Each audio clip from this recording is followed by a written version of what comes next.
Bonjour les Sagittaires, ascendant Sagittaire, bienvenue dans votre horoscope du mois de mai. Je me réjouis de vous retrouver. J'ai hâte que vous me disiez ce que vous en avez pensé de cet horoscope. Il est étonnant, il est assez enthousiasmant, j'ai envie de vous dire. Des belles choses en perspective. Donc on commence avec l'énergie du mois. On a un 5 de denier et la carte de la fusion. Alors, on va interpréter ces cartes comme l'énergie qui vous accompagne pendant tout ce mois-ci. Après, on aura d'autres thématiques, mais là, c'est vraiment l'énergie qui va vous accompagner. Donc, un petit peu, quoi que vous fassiez, quoi que vous pensiez, quoi que vous vouliez, c'est l'énergie qui vous accompagne, qui est là, qui est présente pour vous. Ici, il est temps, en fait, pour vous de sortir de l'état de manque pour aller vers l'état de fusion intérieure. La fusion ici, c'est de vous à vous. C'est pas avec quelqu'un d'autre, enfin ça peut le devenir, hein, mais en premier lieu, c'est la fusion de vous à vous. Donc d'être super à l'aise avec qui vous êtes, de vous sentir bien dans vos baskets, de savoir que vous êtes capable de tout réaliser, en tout cas de réaliser ce que vous souhaitez réaliser. Le 5 de denier, il nous parle d'un manque matériel, d'un manque financier, d'un manque physique.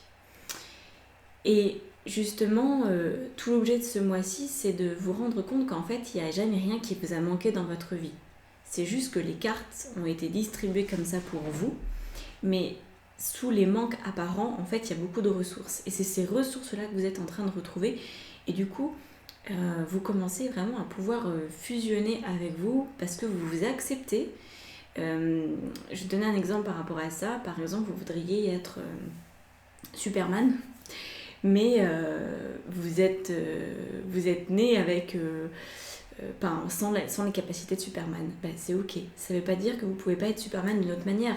Mais vous ne pourrez peut-être pas voler, vous ne pouvez pas courir super vite. Il y a des choses qui ne sont pas possibles pour vous. Mais au lieu de le vivre comme un manque, vous allez vous rendre compte qu'en fait, ça cache des qualités qui sont très intéressantes à exploiter.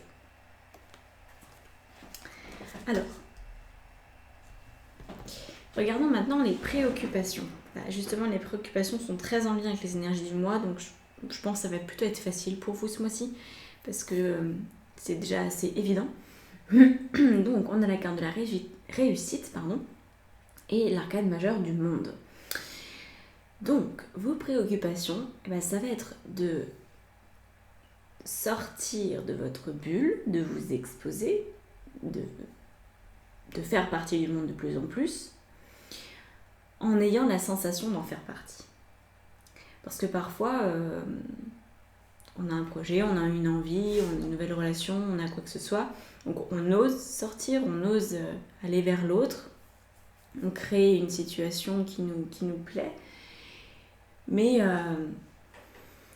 on le fait en étant un peu stressé, on le fait en disant « Ah, j'espère que ça va marcher, j'espère que rien ne va me lâcher pendant ce processus ». Et là, votre préoccupation, ça va être de gagner de la confiance en vous, suffisamment de confiance aussi dans le monde extérieur pour vous lancer. Et je pense que c'est en vous lançant que la confiance va vraiment être palpable. Par exemple, si vous voulez vous rapprocher de quelqu'un, si vous voulez changer dans votre travail quelque chose, ou quoi que ce soit, quel que soit votre projet, c'est en vous lançant que ça va fonctionner. En vous lançant que vous aurez cette confiance, que vous aurez cette sensation de réussite.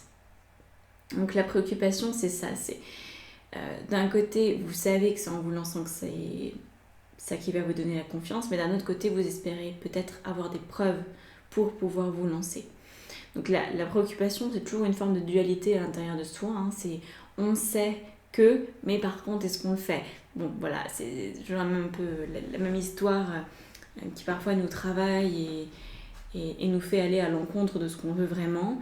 Là, gardez bien en tête que c'est de passer à l'action, que c'est de rentrer dans le monde, de faire partie du monde, d'oser être qui vous êtes publiquement, qui va vous donner la confiance de qui vous êtes. Voilà, et vous allez vous rendre compte que rien ne manque pour vous et que vous pouvez accomplir ce que vous souhaitez.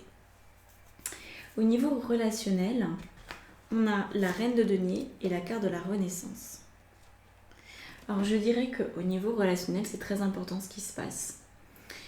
La reine de denier, ici, elle vient comme poser des limites à qui vous voulez être dans vos relations affectives, amoureuses, familiales, tout ça. C'est comme si vous vous donnez l'autorisation, vous voyez la carte du monde, non, celle-là n'est pas évidente, mais quand on prend le tarot classique, ça représente aussi un œuf en fait. Donc c'est la même idée de l'œuf, vous voyez. On a cette idée-là avec le monde que vous avez ici dans vos préoccupations. Et là, avec la naissance, c'est un petit peu pareil.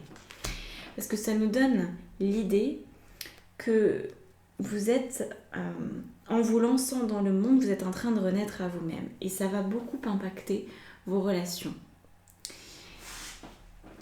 C'est comme si, la sensation que j'ai, c'est comme si vous deveniez quelqu'un, la personne que vous vouliez être depuis longtemps avec vos relations. Vous vous autorisez à avoir la peau toute douce. Vous vous autorisez à retirer les écailles ou les picots qui avaient pu pousser depuis quelques années avec certaines personnes. Peut-être vous avez des difficultés dans certains types de relations. Là, je sens, ce qu'on me montre, c'est, vous savez, quand un œuf éclot, il y a la coquille, mais entre la coquille et puis le petit animal qui est dedans, il y a une petite membrane, la membrane de l'œuf. Et j'ai l'impression que vous exposez cette membrane-là. La coquille n'est plus présente, vous exposez la membrane de votre œuf. Vous vous montrez pas encore complètement, mais c'est en cours. Voilà, pour le mois de mai, c'est en cours. Vous êtes en train de montrer que vous renaissez. Donc, ça peut être par exemple des moments où vous commencez à vous comporter différemment, avec plus de tendresse pour vous, pour l'autre. Vous êtes plus dans l'empathie, c'est ça que je ressens, plus d'empathie, plus de lenteur aussi. Et ça peut surprendre l'autre. Par contre, ça peut le surprendre. C'est vraiment... je ressens quelqu'un de très différent de la personne que vous avez pu être jusqu'à présent. Vous affichez ce qu'on appelle la vulnérabilité. Vous dites, ok, je suis moi, c'est bon. Je croyais qu'il me manquait telle ou telle chose pour avoir les relations que je voulais. Puis en fait, non, je peux me permettre d'être moi, je peux me permettre d'être vulnérable. Donc là, l'idée est celle-ci. Dansez avec vos ombres, dansez avec votre vulnérabilité. Vous l'assumez de plus en plus pendant ce mois. Ça va vous aider énormément. En fait, c'est ça qui est beau, c'est que la reine de denier, elle nous évoque déjà la force que vous allez trouver en vous exposant. Parce qu'en fait, c'est au contact du regard de l'autre aussi qu'on trouve la force parfois. C'est quand on parle avec son cœur, quand on ose être soi, alors à ce moment-là, l'autre, il est toujours impressionné. Après, il ne va pas forcément l'exprimer, mais on va sentir que l'autre est impressionné de cette capacité, de ce courage qu'on a eu à être profondément nous-mêmes en sa présence. C'est une énorme confiance en fait qu'on accorde à l'autre quand on fait ça. Et c'est ça qui va vous donner beaucoup de force. Vous allez vous dire, mais en fait, maintenant j'ai fait ça, je peux faire tellement plus. Je peux aller tellement plus loin. Regardons au niveau professionnel. Donc au niveau professionnel, il y a un impact. Il y a un impact très clair. On a la carte de la sagesse, qui est donc la carte maîtresse du jeu de la triade, de l'oracle de la triade, et le 10 de coupe. Alors, ces deux cartes sont absolument magnifiques ensemble. Apparemment, je ne sais pas s'il y aura un changement radical pendant ce mois de mai au niveau professionnel, mais en tout cas, vous serez attiré, votre voix intérieure va vous attirer vers une manière de travailler qui va renforcer le plaisir que vous avez à vivre. Donc c'est vraiment, suivez votre âme, suivez votre cœur. Suivez ce qui vous fait vibrer, ça devrait venir à vous assez facilement, assez... Ouais, franchement, je trouve que l'énergie que je perçois là, elle est très fluide, il n'y a pas de blocage, il n'y a pas d'empêchement. Suivez cette voie-là. Vous allez y trouver beaucoup de joie, beaucoup de contentement. La voie de la sagesse au niveau professionnel. Donc ça peut être un début de changement, il peut y avoir énormément de choses qui se passent, mais peu importe. On s'en fiche de ce qui se passe ou de comment ça se passe. L'idée ici, c'est de suivre la voie de la sagesse. C'est d'aller vers ce qui vous épanouit encore plus. Vous aurez des possibilités d'aller encore plus loin pendant ce mois-ci. Donc il faudra les suivre. Enfin, faudra. Je vous dis ça comme un conseil, bien sûr, mais vous pouvez aussi choisir de ne pas y aller si ça vous fait trop peur, si vous restez bloqué, si vous ne voulez pas, pour X raisons. Vous en avez le droit, bien sûr. Mais là, il est question quand même d'avoir une ouverture intuitive, peut-être un peu plus forte que d'habitude dans les sujets professionnels, et ça vous donnera envie d'aller de plus en plus loin. Voilà. C'est potentiellement lié aux relations professionnelles, aux relations personnelles. Voilà, ma langue est fourchée. Parce qu'effectivement, dans vos relations, dans le monde relationnel, il y a aussi le professionnel. Donc cette naissance qui s'annonce, cette vulnérabilité que vous affichez, cette force aussi que vous trouvez en vous, va forcément impacter votre domaine pro. Et finalement, cette force, on pourrait dire que la force que vous trouvez dans vos relations, c'est la force qui va vous permettre de suivre la sagesse qui est en vous. Au niveau spirituel, au niveau de votre vie spirituelle, on a la carte de l'erreur et la reine de bâton. Alors, l'erreur ici, dans votre vie spirituelle, ce serait de vouloir avoir raison, de vouloir comprendre le pourquoi du comment, de vouloir être sûr avant de vous lancer. C'est ce dont on parlait un peu au départ, les énergies qui vous accompagnent. Je veux réussir, mais avant, je veux être sûre que le monde va m'accueillir comme il se doit. Ça serait une erreur. Ce serait une erreur d'envisager votre vie de cette manière-là. Donc, avancez sereinement, avancez à votre rythme, ne vous hâtez pas trop.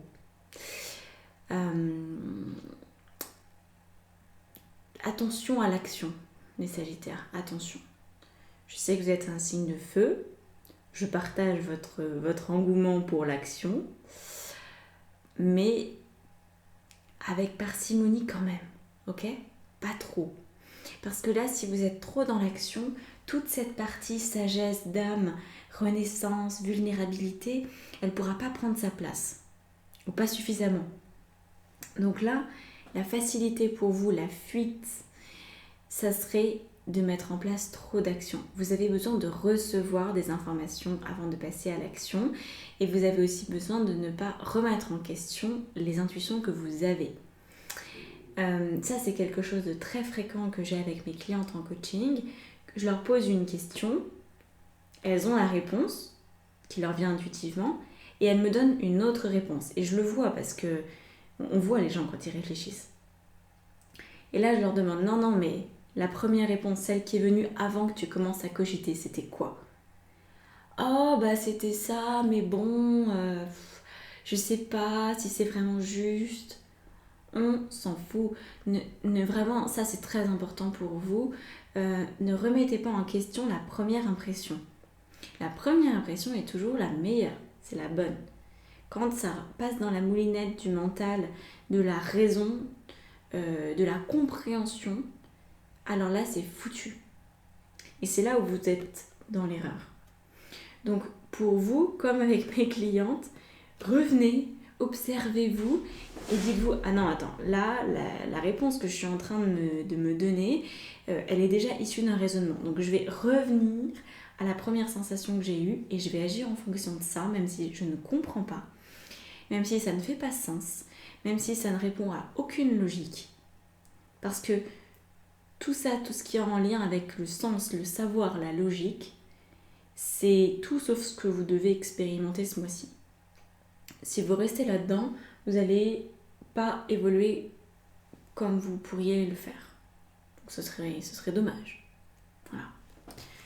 Donc ça, c'est un enseignement spirituel que vous êtes maintenant prête à recevoir et à intégrer dans votre vie. Au niveau des antidotes maintenant. Donc nous avons l'antidote de la lumière avec le valet d'épée. Très joli, très très très joli. Concentrez-vous sur la lumière. Concentrez-vous sur ce qui se fait avec facilité pour vous. Concentrez-vous sur vos atouts. Concentrez-vous sur vos capacités innées, sur ce que vous savez très bien faire. Parce qu'on sait tous et toutes faire parfaitement des choses sans jamais les avoir apprises. Et voilà, et c'est comme ça que le monde fonctionne. Okay. Donc là, allez retrouver ce que vous savez faire de manière innée. Si vous ne savez pas, venez vous faire coacher. Faites-vous aider, faites-vous accompagner pour trouver, parce qu'en fait, si vous ne savez pas aujourd'hui ce pourquoi vous êtes faite, c'est juste que vous ne vous êtes pas posé les bonnes questions. Juste ça. C'est même pas une méconnaissance de vous, c'est que vous ne laissez pas vous exprimer la part de vous qui sait. Parce que vous savez. Donc là, ça vous pousse à aller dans cette direction de retourner à la source de la connaissance qui est à l'intérieur de vous, donc de laisser votre intuition s'extérioriser, ok ? Concentrez-vous sur ce qui a toujours fonctionné pour vous, sur ce qui a du sens, sur ce qui vous plaît, du sens au sens de votre cœur, votre âme, hein, pas au sens de votre raison. Et ça devrait bien se passer. Deuxième antidote, on a l'illusion et la tempérance. Donc l'illusion et la tempérance, ça vient comme un rappel de attention. C'est pas parce que tu as une intuition, c'est pas parce que tu as une bonne idée que ça va se dérouler tel que tu le souhaites. Et c'est pas seulement d'avoir l'idée qui va permettre que ça se déroule. C'est-à-dire que là, l'illusion dans laquelle vous pourriez être maintenu, c'est « Oh, maintenant, je suis à l'écoute de mon intuition, je suis dans mon monde un peu de rêve. » L'intuition ne vient pas quand on est dans un monde de rêve. Elle peut venir la nuit pendant nos rêves, oui. Mais la journée, si vous êtes dans un état de rêverie, c'est pas forcément de l'intuition qui va vous venir. Si vous vous déconnectez de la réalité, en fait, vous ne pouvez pas choper votre intuition. Il faut être hautement conscient pour avoir de l'intuition. Quand on est dans la rêverie et qu'on pense avoir une intuition, c'est un parasitage extérieur qui nous donne une idée. C'est pas la même chose du tout. Les êtres intuitifs sont des êtres profondément enracinés, qui ont les pieds sur terre, qui sont dans la vie, qui acceptent leur vie telle qu'elle est, qui sont en gratitude pour ce qu'ils vivent, quoi qu'ils vivent. Et là, on est très intuitif. Donc, vous, là, il y a une petite vigilance, un rappel, pour vous dire que si vous captez une intuition, si à un moment donné vous êtes centré et que vous avez une intuition, il s'agit de la mettre en œuvre. Donc, pour ce mois-ci, intuition, ouverture au monde, mais allez-y quoi, quand vous avez une idée, mettez-la en pratique. Ne laissez pas de temps s'écouler. Il y a là-dedans un timing divin assez précis quand même, donc allez-y comme ça. Ensuite, pour terminer, avant de passer à l'extension, les extensions sont là, c'est 15 € par mois pour avoir accès à tous les signes et en plus vous avez les soins collectifs de nouvelle lune et de pleine lune et une lecture d'âme mensuelle. Donc voilà, vous trouvez tout ça dans la barre d'infos sous la vidéo. Et on va terminer avec ces 2 cartes, les conseils de vos guides, de vos anges. Première carte, ayez le courage de votre différence. Assumer complètement votre différence vous permettra de l'utiliser comme une plus-value au lieu de la subir comme un désavantage dans votre vie. Portez fièrement votre différence, elle vous va comme un gant et donne une couleur à nul autre pareil. Voyez, ce que vous considériez comme un manque, en fait c'est juste une différence qui vous donne votre singularité. Et ensuite on a la carte d'affirmation. Pour stimuler vos pensées et votre énergie et pour obtenir ce que vous désirez, ayez recours aux affirmations positives. Affirmations positives, vous devez les ressentir en vous-même. Si vous ne faites que penser positif et que vous ne ressentez pas positif, ça ne sert à rien. Donc cumuler les deux, c'est ça qui envoie le signal à l'univers et c'est ça qui permet la manifestation. N'oubliez pas, pensée seule ou émotion seule fonctionne pas. Par contre, pensée plus émotion ensemble égale vibration et ça fonctionne, ça envoie un signal direct. Voilà, bon. Et ben merci d'avoir écouté jusque là. Merci aussi de partager, de liker, de vous abonner, de commenter. Ça me fait toujours plaisir d'avoir de vos nouvelles et j'essaie de répondre. Enfin, je réponds quand il y a des questions et je commente si j'ai envie de commenter aussi. Merci beaucoup, à bientôt. Prenez soin de vous. Très bon mois de mai. Ciao.